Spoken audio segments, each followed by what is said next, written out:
Hi. Dave's the name, and I'd like to tell you a little story of why I'm sitting in my kitchen at 2:30 p.m. on a weekday when I would normally be at work. You see, I just like to justify the 4 phone calls I've made and 1 text I've sent since I've been sitting here, let me see now, 2 hours already. 1 hour and 45 minutes of stewing and 15 minutes of action to ruin God knows how many lives. You see, excuse me, someone is at the door. Oh, hi, sweetie. Where's Fiona?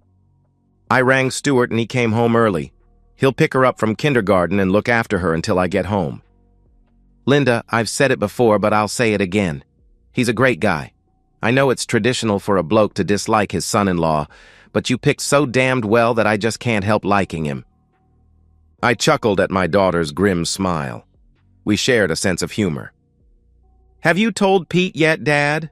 She asked. No. Your brother is at sea at the moment. I'll email him later. Okay, Dad. I'm here for you. You know that. Yeah, thanks, sweetie, I replied.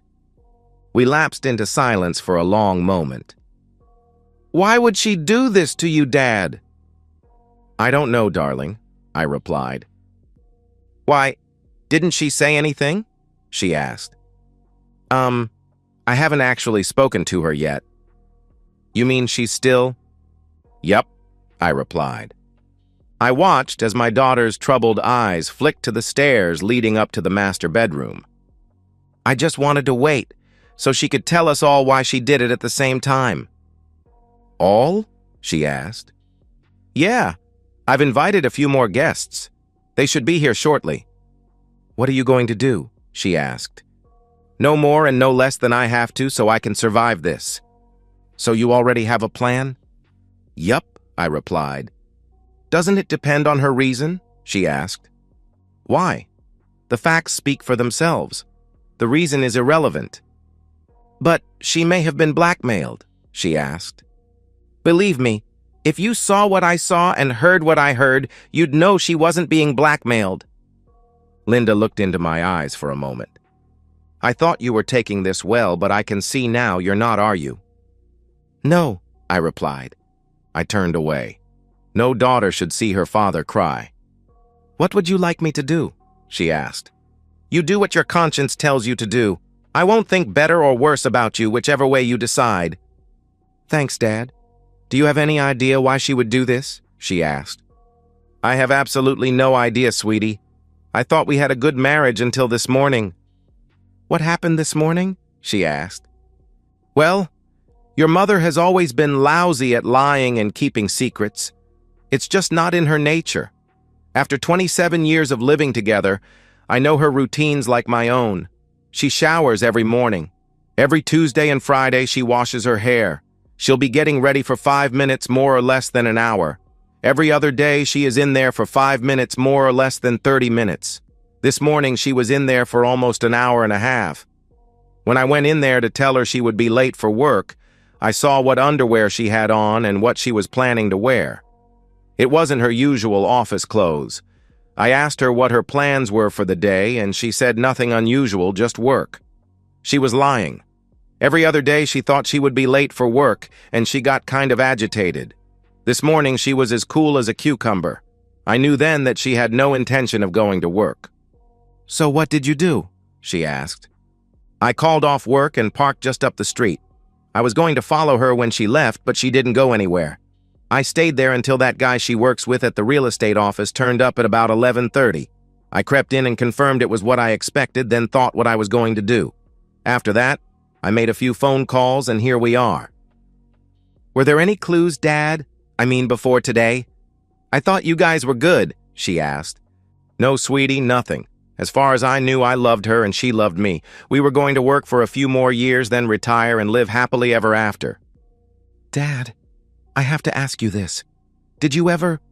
Linda started. Don't even say it, Linda. No, I have never betrayed your mother.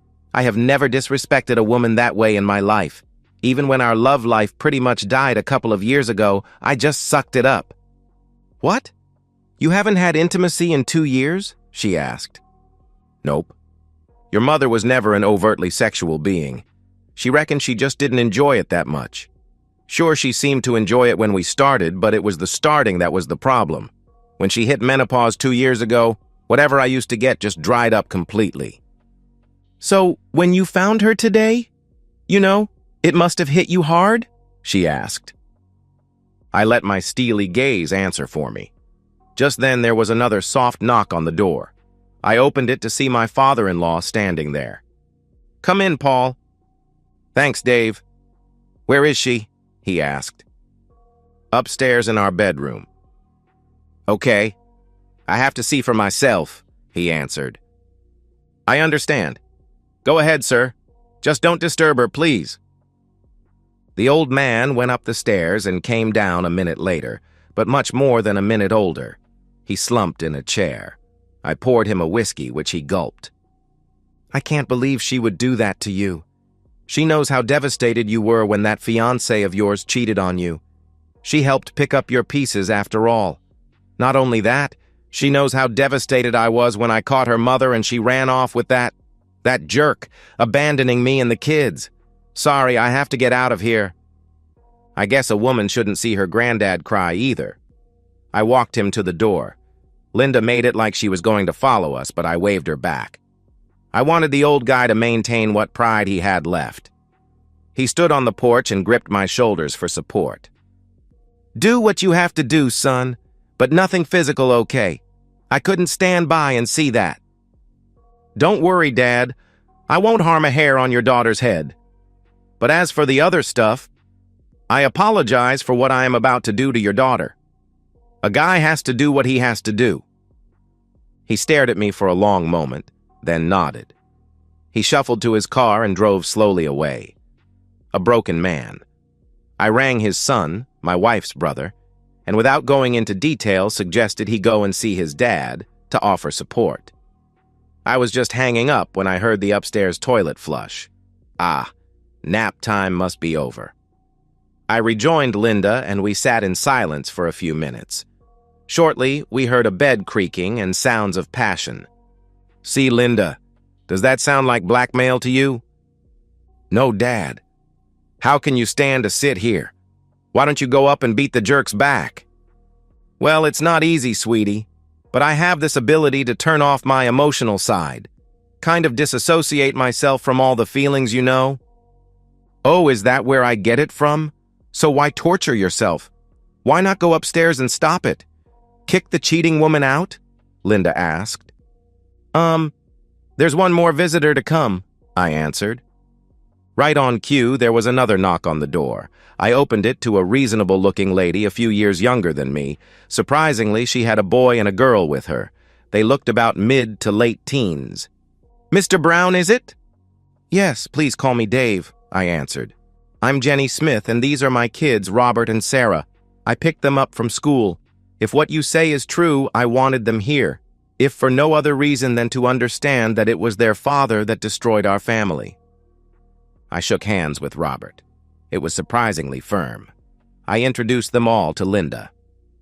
"You said you had proof, Dave?" she asked. In answer to that, I walked over to the pants that were lying on the arm of the couch and pulled out a wallet. I handed it to Jenny. She opened it and looked at the driver's license. A tear escaped her eye. I guess she'd harbored some hope that what I'd said on the phone was wrong. Her face hardened suddenly. "Well, Dave, where are they?" she asked. In answer, I just held my finger to my lips in the international symbol for silence. We sat there listening to the grunts and groans. "Son of a blip. You haven't confronted them yet?" she asked. "No, I wanted us to do it as a team, as it were. I just took some videos for us, which I am happy to share with you. I also set up a voice recorder and slipped it under the bed. We can go now if you like. I suggest the children hold back until we can get the performers decent." "Yes, you're right. Just hold on a moment. I have a locksmith standing by to change the locks on my house. I was just waiting to make sure you were right before giving them the go. I'm not surprised, really. This isn't the first time." Linda and I waited patiently while she rang the locksmith, then her lawyer, and gave them both the go. We distracted her children from the noises by chatting about inanities. Jenny then pushed her shoulders back. Okay, let's do this. Jenny, Linda, and I walked up the stairs while the kids waited at the bottom for our signal. After Jenny snuck a look through the doorway, I motioned for the other two to stay out of sight, and then entered the room. I stood at the foot of the bed and watched the show with disgust. I watched impassively as they performed. She showed her appreciation by making noises. She'd refused to do this with me since shortly after the wedding. Said it was demeaning. Suddenly, she cried out and collapsed on the bed. He let her rest for a moment, the considerate jerk, then resumed doing the deed. As she rolled over, her eyes met mine. Her face fell and she screamed. Her lover followed her gaze and saw me also. He started to rise, looking ridiculous, swinging free. Once he was on his feet, he stopped and looked up at my face. I could see he was starting to get a really bad feeling about his physical safety in the next little while. That's a right jerk. I'm bigger and uglier than you, and please believe me, a sight angrier. Why don't you just get back into that bed and cover up yourself and my ex-wife? I answered. He was an obedient man, if nothing else. Within seconds, they were lying side by side under the covers. I noted that Tracy's expression had gone from shock to defiance. I let her speak first. Dave, I want a divorce. I've fallen in love with Joe, the guy here. I'm sorry you had to find out like this. We were going to tell you tomorrow. It's okay, wife dear. You've got it. By the way, I was going to find out his name was John Smith eventually, wasn't I? I asked. I could see this shocked them. Not the smartest move to leave your wallet in your pants pocket downstairs. Tracy, just idle curiosity, but why did you end our marriage this way? You had to know catching you cheating would devastate me. Finally, I saw some shame on her face. I'm sorry, David. We couldn't help falling in love. I accept that, dear. You could help to put the cart before the horse, though. You could help being with this jerk before announcing you wanted a divorce, though, couldn't you? I'm sorry, David. I just wanted to know that John and I were compatible, you know. We didn't want you to see us. If it helps, this was the first time, she answered. What? Does Tess drive the new model sort of thing? I roared. Don't be crude, David. I don't want to end our marriage fighting. Can't we just part as friends? This almost got through my mental defenses. I'm guessing that under the pressure of this situation, she is quoting from tomorrow's pre-rehearsed speech. You've got to be kidding. You lie there in my bed with another guy and want to part as friends. I don't think so. We stared at each other until Tracy dropped her eyes. I decided it was time to start evening the pain scores. Your dad asked me to tell you how disappointed he is in you. He kind of hoped you wouldn't turn out as big a cheating woman as your mother. You didn't? She asked. Tracy's face had gone sheet white. I did. I'm surprised you didn't see him. He was standing right here not half an hour ago. Why? She asked. Because, cheating woman, I wanted you to start feeling some of the pain I've been feeling since Jerk here showed up. I don't know what the kids will make of it all. Oh God, Dave, please don't tell the kids. Please, she pleaded. Sorry, dear, too late, I replied. Linda took that exact moment to step into view in the doorway. Tracy glanced over at the movement, squealed, and then hid her face under the sheets. Don't bother, Mum. It doesn't work for ostriches, and it won't work for you. Tracy just stayed under the sheets, whimpering. Her bed partner just kept looking really uncomfortable. When Dad rang me, I gave you the benefit of the doubt. I just couldn't believe you would do this to him. I can see why he rang me now. If I hadn't seen it with my own eyes, I might have urged him to forgive you. But seeing you like this, I know that is never going to happen. Silence, apart from deep, racking sobs, was the only reply. Well, Mother, if you have nothing left to say, I'll say it all. We won't be needing you to babysit your granddaughter this weekend. In fact, if cutting you off from seeing her will keep her safe from your poisonous influence, then you can kiss goodbye to ever seeing her again. There was a pitiful, "No," from under the sheets. Linda was sobbing herself now. You should have seen the look on poor old Granddad's face before. You devastated him." She turned to run, but I grabbed and hugged her. She pulled away and ran downstairs. Shortly afterward, we all heard the front door slam. It was still a couple of minutes before Tracy re-emerged with red eyes. "Why did you have to do that, David?" she asked. "Because you haven't felt half the pain I have yet, Tracy. You haven't yet felt like you've had your heart ripped out and stomped on. But you will, I assure you of that. Now I'm sick of this charade. Just bug off out of my house, both of you." Again, the look of defiance returned to Tracy's face. "If anyone is leaving this house, it's going to be you. I used the power of attorney you gave me in case anything happened to you to transfer the deeds into my name only," she answered. I think the vehemence of her own voice even surprised Tracy. She could certainly see by my face that by revealing another of her betrayals, she'd made me even angrier. She also realized that morally, she was just digging her grave deeper and deeper. I recovered quickly. The strange thing is, with shocking news, it stops hurting much when it reaches a certain point. I'd reached that point 2 hours ago. "How are you going to afford the mortgage, Tracy?" I asked. "You think we didn't work this out, David? With my pay and commissions, plus John's, we'll cover it easily," she answered. "What pay is that, Tracy? Your boss, Mr. Johnson, said to tell you both you're fired. He would have told you himself, but apparently both of your phones are off. Good Christian soul that he is, took a dim view of 2 married jerks like you cheating in company time." "You didn't tell him, Dave. Tell me you didn't," she asked weakly. "Yup. Sent him some lovely photographs, too," I answered. Tracy's bedmate finally found his voice. "How do you know I'm married?" he asked. "Driver's license, remember? Phone book, telephone, easy. Wife Jenny, about 5'6" pretty red hair. The children Robert and Sarah look like good kids. Tell me, were you going to shaft them like this woman was planning on shafting me?" "Please, Mr. Brown, don't tell my wife," he pleaded. "Why not? Haven't you finished draining all your bank accounts yet, in preparation for sailing off into the sunset with my wife?" "She was going to get the house. Just give me a chance to tell her gently, please.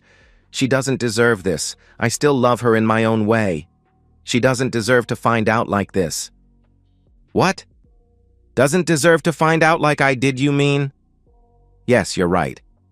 Unfortunately, it's too late," I answered. I didn't need to turn around to know exactly when Jenny and her children stepped in the door. His face told the story. The expression was priceless. "Yes, it's way too late, my darling husband. I will be eternally grateful for Mr. Brown here bringing this to my attention. Just so you know, the video he is giving me should be enough to trigger the post-nup we had drawn up last time I forgave you." Tracy's head swung to look at her bed partner. In my disassociated state, I idly wondered why. Was it the fact that he was a serial cheater? Or was it the news that their financial plans were now scuppered? "The locks should have been changed on my house by now. If you want to stop by in the morning to collect your things, they will be in the dumpster I intend to hire this afternoon." Throughout this tirade, the unfortunate John had just looked at his own feet with an expression of horror. I found out later that it had been him that had initially seduced Tracy, but the test drive had been her idea. His plan had actually been to tell his wife and family the next day as well. He looked forlornly at his wife, then glanced briefly at his kids, but couldn't face them for long. Jenny was losing control, but rallied briefly. "Well, kids, if you ever wondered what a cheating woman looks like, then take a good look." Tracy cringed under their combined stare. Jenny grabbed the kids and stormed out. I walked to the bed and snarled to the cowering couple. "Just get out of my house. You have no idea of the rage I am feeling right now. I'll return in 2 or so hours. I want you both gone when I get back. Don't even think about trying to rip me off, Tracy. If you do, then your chances of living happily ever after, no, make that living period, will plummet from very, very small to non-existent. Understand?" One look at my face convinced them of the seriousness of what I intended. I ran after Jenny and caught them before they drove off. We agreed to meet at a coffee shop, which we did. We consoled each other and tried to lead the kids through the process to come. Robert proved to be mature beyond his years and helped comfort his sobbing sister. I really wish her father was here to see his daughter's pain. I gave Jenny my card and offered to help her with anything I could. We parted friends, I think. The next week was very hard. Yes, I can turn my emotions off in a crisis. However, that doesn't stop the pain, only defers it.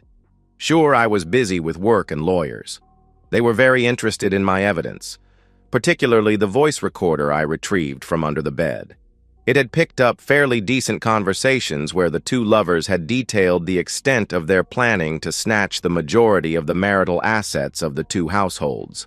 Tracy was justifying it as her right and because of my earning capacity. Sure, the assumption in divorces was an equal split, but my guy informed me that judges had the capacity to go away from this, and evidence of pre-planned skullduggery often swayed them that way. Linda insisted on hearing the recordings as well. We were both stunned by her mother's planned vindictiveness. Linda actually rang her mother for an explanation, but got nothing to convince her that it wasn't just pure evil. I put on a brave face for Linda and a brave voice for my son when he rang, but I was struggling. The weekend after the show, I got a very welcome call from Jenny. She was very happy to mow her own lawns, but had no idea how the mower worked. After some lessons on Sunday and doing some other small maintenance jobs, I was invited to stay for dinner. We were still chatting when the kids went to bed. Then things turned serious. "How are you traveling, Jenny?" I asked. "About as well as could be expected, Dave. Thanks for asking. I think I've been mentally preparing myself for this for years. Deep down, I knew it would happen again. My lawyers have discovered what he had planned for our finances and blocked it all. I couldn't believe the little jerk was going to leave us practically penniless. My lawyers are telling me that I'll get the house, child support, and alimony, plus 90% of the assets, thanks to your evidence and the post-nup." "Happy to be of service, Jen. Mine said something similar, but with only 50 to 70% of the assets," I answered. "He came around 2 days ago, begging. I think his lawyers told him the same things mine did, and the idea of being financially destroyed terrifies him. I told him to bug off. The only thing that worries me is the effect on the kids. Sarah is at an age where she can develop fine without a father, but I'm worried about Rob." I know Jen. At his age, a boy needs a good, strong male role model. I've been thinking about that. Can I volunteer for the job? I'd be honored to come into his life and help where I can. Jenny was silent for a long moment. I could see the conflict in her face. I know your ego must be a little fragile at the moment, Dave, so I don't quite know how. Don't worry about it, Jen. Support for Rob is all I'm offering at the moment, I replied. I could see the relief flood her face. We discussed details for a while. "How about you, Dave? Are you okay?" she asked. "I don't know, Jen. I'm still confused as all hell. I don't know what I did to make her hate me so much. Finding her with your John just emasculated me. It makes me doubt my own manhood. Was I so inadequate that... I just don't know. Destroying her relationship with her kids, her father, and probably our mutual friends, combined with getting her fired, just doesn't seem enough somehow. I still feel like only half a man." "Believe me, I know exactly how you feel, Dave," she answered. Jenny stared at me for another long moment, obviously debating what to say to herself. Finally, she continued, "You know what you have to do to reclaim your manhood, don't you, Dave?" Jenny was leaning towards me with steely eyes. Yes, I do, Jen," I answered. "Good," she replied. "How far are you comfortable with me going, Jen?" I asked. The steel was now in her voice as well. Hell really does have no fury like a woman scorned. "As far as you think you need to go to get rid of your demons, Dave, is fine with me. You're too nice a guy to allow any lingering hurt to mess with the rest of your life. Let it all out, Dave." "Okay. I'll need an alibi," I asked. "You'll have one, believe me," she answered. When she told me what she had in mind for an alibi, we both laughed for a long time. Boy, I needed that. We resumed talking. This conversation was only half over. "What about you, Jen? Do you feel you need some revenge on Tracy?" I asked. "Good Lord, no. I know what a smooth-talking little jerk he can be. Your poor wife didn't stand a chance. I almost feel sorry for her." We parted as friends, and she promised to talk to Rob about whether or not he was interested in helping to restore an old car I had. He was, and that set the pattern for the next 6 weeks. After school, he would come to my place and we would potter around. I used every opportunity to talk to him about my ideas of values, and we became firm buddies. After I took him home, it was a different matter. I used all my free time to spy on the happy couple. With our bank accounts frozen by the lawyers, John and Tracy couldn't get a place of their own. Tracy was staying with one of her few remaining friends. Jerk was doing the same with one of his. They spent most evenings together before going their separate ways late at night. Finally, I had established enough of a pattern that I rang Jenny one Thursday night and announced that the next night was it. She arranged for the kids to go to her parents for the night. I drove to her place and parked in her driveway. Then, after a kiss on the lips and a "give him one from me," I wheeled an old motorbike of John's out the back gate and started it a block away from her house. Once at his friend's place, I looked around, then quietly shot out the streetlight with my air pistol. After that, it was just a matter of waiting in the bushes at the side of his friend's driveway. He surprised me by breaking the routine. He arrived by cab 40 minutes later, rather than by car. The reason became clear when I saw his unsteady steps coming down the driveway. He'd been drinking. Now, king hitting has never been in my nature. My sense of honor demanded a fair fight. Well, fairish anyway. About as fair as being with a guy's wife when he didn't even know you existed. I stepped in front of him. "Hi, John," I announced. He froze. Then in the dim light, I saw recognition dawn in his eyes. He certainly didn't react the way I thought he would. Well, they don't call it Dutch courage for nothing, I suppose. "Well, if it isn't the guy that couldn't keep his woman in check," he muttered. "Very bad move on his part." Instantly, my careful plan of a limited assault went out the window. The wronged beast pounced. A right to the jaw knocked him to his hands and knees. Then my memory got a bit hazy. From later reports, I think I kicked him in the ribs a few times and stomped on his kidneys and lower legs before lining a few well-aimed kicks between his legs. A few covers between 3 and 10, doesn't it?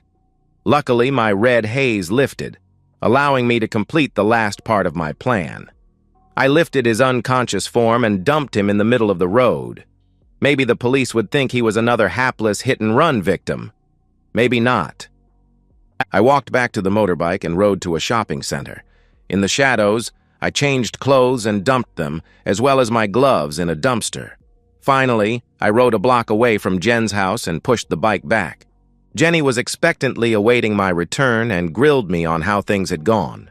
She didn't seem that upset that I had overstepped my plan in my rage. Upset people don't normally grin like Cheshire cats. When she had every sordid detail, I excused myself to hit her shower and get rid of any potential evidence. I checked my knuckles for bruises. All good. My eyes were closed as I was rinsing my hair when I felt a cool breeze, then warm skin. A pair of arms encircled me from behind. "I thought you didn't want this?" I asked. "Screw what I want. You need this. You've taken the man, now you need to take his woman," she answered. I spun around and we kissed. Boy, I needed that. We finally broke apart. "Besides, when the police come to check your alibi, I want to be as convincing as possible. Now finish up, you great lummox, and get in the bedroom," she said while smiling. Who was I to deny the request of a lady? I awoke in the pre-dawn light as I felt her slip back into bed. She snuggled up to me. "I'm sorry, Jen. I was tired last night. I hope you weren't too disappointed." "If that was you in second gear, God help me if I ever get your third," she answered. "It looks something like this." After that, We both dozed again. I awoke to breakfast and coffee being delivered. "Hey, Dave, some jerk broke the back window of your car last night. I've already phoned the police." This was accompanied by a wink. Sure enough, the police came around and my number plate was entered in their system. Before long, it was linked to a reported potential assault last night. It was convenient that my alibi and I were together in a house reeking of love. The nosy neighbor backed up our story of my car being parked there at the time of the assault, as it had been once a week for the last few. She didn't know that I wasn't in the spare room as normal. I was never a serious suspect. I did see Tracy one more time, about a week after her lover's bad night. She rang to say she was coming over to get the rest of her stuff. When I explained that it had all been donated to charity, she said she wanted to talk anyway. When I heard her car pull up, I looked out the window to see Tracy standing next to her car on the phone. I answered the door in my dressing gown when she finally knocked. She frowned at my choice of apparel, but I made sure my face betrayed nothing as I invited her in. I asked her to hand over her phone and handbag, then put them in the spare room and closed the door. She was smart enough to guess that I suspected she might try to record this conversation. With what she was wearing, she couldn't be concealing one in her clothes. We settled into chairs on either side of the kitchen table. "Dave, you should know that I've arranged with a friend that if I don't call within 60 minutes, she'll send the police here." I nodded at her wise precaution but remained silent. I had only one thing to say to her, and it could wait. "Dave, could I just say how sorry I am with how our marriage ended?" "Save your breath, Tracy. I'm not the slightest bit interested in sitting here listening to you trying to appease your conscience by justifying why you tried to destroy me." The expression on her face was priceless. It was like, who was this guy? "Okay, Dave, it was you that beat up John, wasn't it?" "Yes," I replied. That caught her completely off guard. She obviously expected me to deny it. "What?" she asked. "What's so hard to understand, Tracy? You asked me if I'd beaten your lover up. I said, yes, it was me." "But why? He'd never done anything to you," she asked. "Come on, Tracy. Extramarital love can't have rotted your brain that quickly. When I saw you inviting him, it completely emasculated me. Destroyed my confidence as a man, made me doubt my ability, robbed me of my pride." She was shocked. I'm guessing she'd never considered this aspect of what she'd done. That's what cheating does, you know. After a while, I realized I had two choices. I could end up a sad, lonely old man, like your dad, a loveless, vacant hulk, or I could fight my way out of the corner that you and your lover pushed me into. Does it really surprise you that I chose the man's option? The only option that would allow me to remain a man. Does it? Yes. I destroyed your boyfriend, and if I feel it necessary so that I can hold my head up high, then I'll do it again and again. You forced this showdown, Tracy.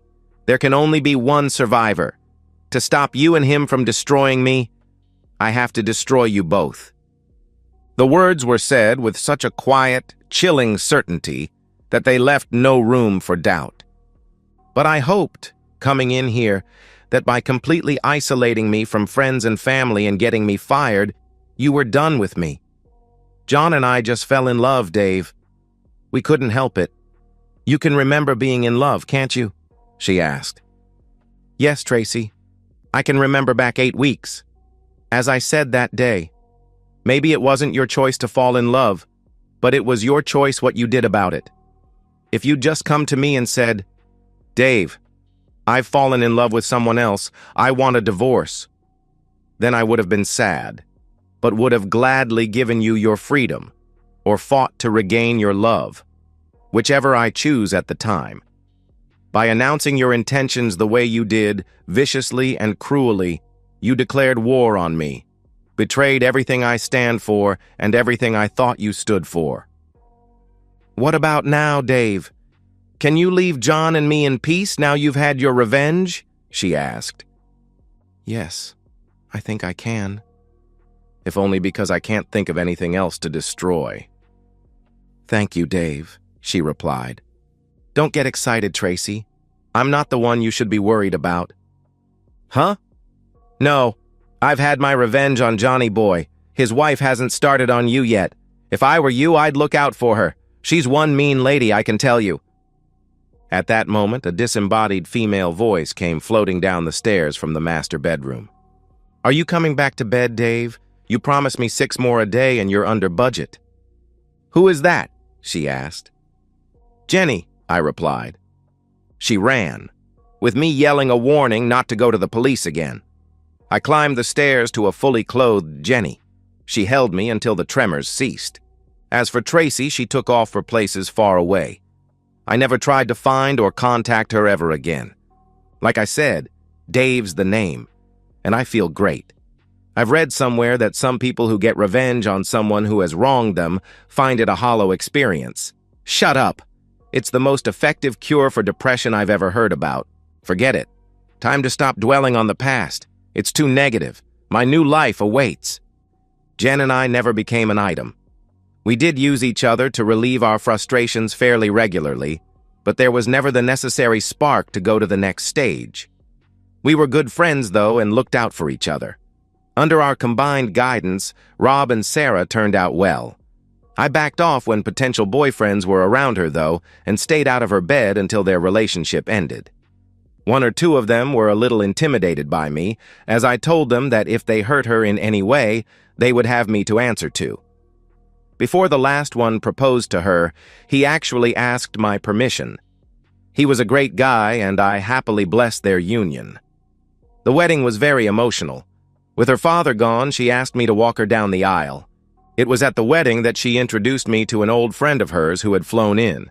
With my Jenny and self-administered therapy complete, I was well balanced enough to have a normal relationship, and am now considering asking Jenny to give me away at my wedding. Well, why not? Without the payback I exacted on the 2 cheaters, would I have recovered enough to lead a normal life? Hell no! From the perspective of Tracy.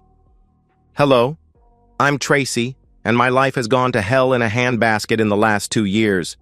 I think I can justify what I did back then. It's going to take some time to justify what I did last week, though. Sorry, I'll explain. Looking back on it, my life with Dave was good. However, it had gone stale. The only thrill I had left was my first granddaughter. So when John started to show an interest in me, as a woman you know, I felt like a teenager again. He was attentive and caring, and what can I say? He swept me off my feet. I knew what we had was wrong deep down, but it just felt so damned good. Our relationship followed the normal pattern of conversations, to dates, to making out. I can't remember guilt ever being an issue. By the time we crossed the line and kissed, I already knew that I loved him and he loved me. We planned to leave our respective spouses and marry. A friend of mine, Carol, had been through a messy divorce and explained that her ex had taken control of all the assets at the outset and made it very difficult for her even to engage a lawyer. That's why John and I quietly seized control of everything. I didn't know how his wife would react, but I was fairly sure that my Dave wouldn't be happy. We'd often talked about what constituted cheating, and I realized I was going to be well over the line already before John and I made our announcement. I fully intended to give Dave whatever the courts demanded after the divorce. I just wanted to be in the driving seat and protect myself from any retaliation. It was also Carol who asked me if I'd slept with John yet. I'd never really enjoyed lovemaking that much, but a girl needs to think she's still woman enough to be attractive. I knew my husband still found me so. He nagged me for a cuddle often enough. If only I'd still had the same spark for Dave that I had with John. The whole mess could have been avoided. So anyway, Carol put doubts in my head. What if John wasn't up to the mark in that department? When I did occasionally need love, I wanted it to be good, didn't I? By my stage of life, intimacy was more an emotional thing than physical. I didn't expect John to be as good as Dave. That's what spawned my final disastrous betrayal of my marriage. My first session with John was thus a twofold exercise. one to try him out and the other as a final bonding exercise to steel ourselves for the emotionally difficult tasks we had planned over the next few days. To be honest with myself, I think I wanted to snare John's full attention so he wouldn't back out on our plans. Even then, I suspected he was quite a weak person. I know what you're thinking. Did I ignore the possibility I would be caught and make Dave go ballistic? Did I consider the effect on my father and kids? The simple answer is no. I never expected to be caught, and if I was, I never expected Dave's nuclear response. As for the rest, I just didn't think of it, okay? I never compare myself to my mother. I was so young when she left us that she just didn't come into the equation. After all, it cost me. I'd like to say that the love with John was mind-blowing. It wasn't. I found myself faking enjoyment just as I used to do with Dave. Men and their bloody egos, I ask you. I still have no idea how Dave found out about my one and only infidelity. It's just not important to me. I was devastated when I saw the look of hurt in his eyes when he came into the room. I tried to justify that to myself later, but of course I couldn't.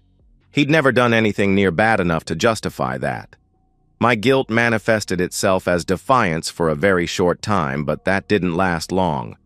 The thought that my father had witnessed my transgression and my daughter's words just killed me. The look in the eyes of John's daughter was almost as bad. I had no idea my husband was capable of such cruelty. When I was called by the hospital about John's admission, I knew instinctively that it was Dave's doing. The doctors believed that John's broken jaw, concussion, bruised kidneys, 3 broken ribs, cracked tibia, and shattered groin were consistent with a hit-and-run accident. I believed differently. That's why I rang the police and gave them Dave's name and car license plate number. When I rang back 2 days later, they'd said that he was no longer a person of interest. That's why I hadn't left John's side for the week he was in hospital. I knew he needed my protection. Until 8 weeks ago, if you'd asked me if my Dave could do such a thing, I'd have said, no way. For 15 minutes in my old bedroom, I'd caught a glimpse of the new monster Dave. A monster that I knew I'd created. A monster that was more than capable of unlimited cruelty. Yes, I just knew it had been Dave. That's why, just before John was discharged, I rang Dave and arranged to meet at our old house. This thing had to stop. Hadn't he had enough revenge yet? John and I were both destroyed. Get over it. It felt sad walking up to my front door. Not as sad as I knew the conversation to come was going to be. How had I gone from loving a man to thinking of him as the enemy in such a short time? Before I rang the bell, I phoned Carol and told her that if she didn't hear from me in an hour to call the police. Dave answered the door in his dressing gown. Unusual. He wore no expression as he invited me in. When he asked me to hand over my phone and handbag, I kicked myself for not thinking of bringing a recorder. Then I asked myself why. He was never going to admit to the assault. I stared briefly at the stranger I had known for over 27 years. I did feel remorse for how our marriage ended. By explaining how I'd fallen, I hoped to ease his pain and maybe get him to back off a little. He shut me down as soon as I began, saying he wasn't interested in the why. His tone was harsh and his facial expression blank. Who was this guy? I didn't recognize the face or the voice. I was stunned when he blithely admitted to beating up John. When I heard his motivation, I could see exactly why he'd done it. Let's just say, it didn't ease my conscience any. I genuinely didn't see why Dave hated John so much. He sure set me straight on that very quickly. I suddenly realized how self-centered I'd become. It blinded me and allowed me to rationalize the completely unacceptable. I suddenly knew not only why we were being punished, but judging by the expression on Dave's face, it wasn't over. My asking if he remembered what love felt like was part of my prepared speech. His answer was like a knife twisting in my gut. How else could a fundamentally decent person feel? I knew I had to run.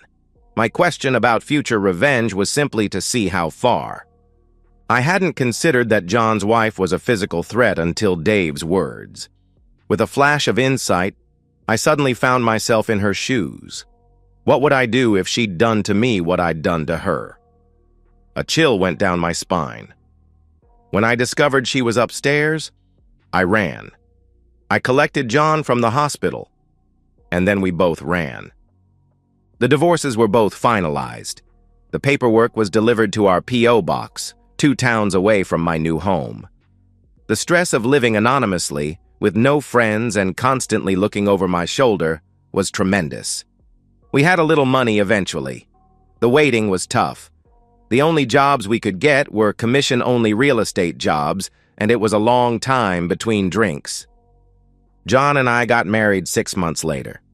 Looking back on it, we were 2 castaways thrown together, and it was a mistake. I also think one of the motivations was that by getting married, we could retrospectively justify the pain we had caused to so many, especially ourselves. My latest downfall started innocuously enough. John's one remaining testicle never did work. He was totally incapable of getting it up. We never could afford the course of testosterone treatment required to alleviate the problem. That caused him to be moody, insecure, and jealous. Let's face it, a marriage that has infidelity as its cornerstone is an uphill battle right from the start. His grouchiness caused me to get very unfriendly as well. A friend of mine recommended HRT therapy as it had fixed her similar condition. I balked at the probable cost, but she explained that as every second woman over 45 was on it, it was much cheaper than testosterone therapy.